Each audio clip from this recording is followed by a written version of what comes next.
বলছেন আমাদের সমাজে ফরজ নামাজের পর সম্মিলিত মুনাজাত এবং মিলাদ মাহফিল করা যাবে কিনা, কোরআন সুন্নাহর আলোকে বলবেন।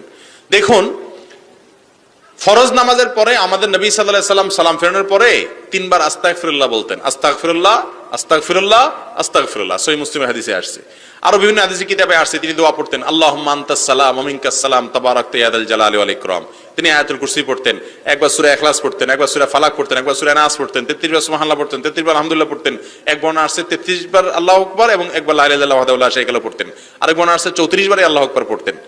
আবার আরো বিভিন্ন দোয়া আছে, আল্লাহুম্মা আইন্নি আলা যিকরিকা ওয়া শুকরিকা ওয়া হুসনি ইবাদাতিকা, এগুলো পড়তেন। অন্য বর্ণনা আসছে আরো দোয়া আসছে, লা ইলাহা ইল্লাল্লাহু ওয়াহদাহু লা শারীকা লাহু লাহুল মুলকু ওয়া লাহুল হামদ ওয়া হুয়া আলা কুল্লি শাইইন কাদির পড়তেন। এরকম বিভিন্ন দোয়া আছে, আল্লাহুম্মা লা মানিআ লিমা আতাইতা ওয়া লা মুতিআ লিমা মানাত, অনেকগুলো দোয়া আছে। আমাদের নবীজি সালাম ফেরানোর পরে দোয়াগুলো পড়তেন। এই দোয়াগুলো সব আপনাদের জানা আছে? কি বলেন? না, সবগুলা দোয়া জানা আছে। 5 ওয়াক্ত নামাজের পরে রাসূল সাল্লাল্লাহু আলাইহি ওয়াসাল্লাম যেগুলো পড়তেন, এরকম একজন মানুষ হাত তোলেন তো? একজনও নেই। নামাজের পরে মুনাজাত করা লাগে বা মুনাজাত করেন সবাই তো? কি বলেন? করেন না এমন কেউ আসেননি?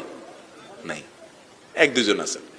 নামাজের পরে আমাদের নবীজি যে দোয়াগুলো পড়ছে সেগুলো আমরা করি না।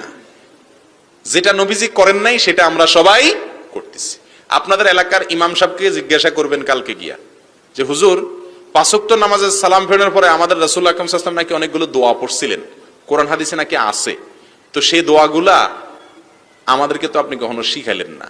হুজুরের কাছে বিনীতভাবে অনুরোধ করবেন সেগুলো শেখানোর জন্য। কথা কি বুঝাতে পারছি? সেটা করেন না। করেন কোনটা? আল্লাহুম্মা মিন কয়ে হাত তুলে মুনাজাত। আমাদের ইবাদত করতে হবে কার পদ্ধতিতে? রাসূলের পদ্ধতিতে না? রাসূলকে আল্লাহ মডেল হিসেবে পাঠাইছেন না? কথা কি বুঝাতে পারছি? তারপরে আমাদের দেশে মানুষ করে, না যায় না করে, না বুঝা করে। আল্লাহ তাআলা আমাদেরকে সঠিকটা করার তৌফিক দান করুন। সুন্নাতটা আমল করব, বেদাত ছেড়ে দিব। আল্লাহ আমাদের তৌফিক দান করুন।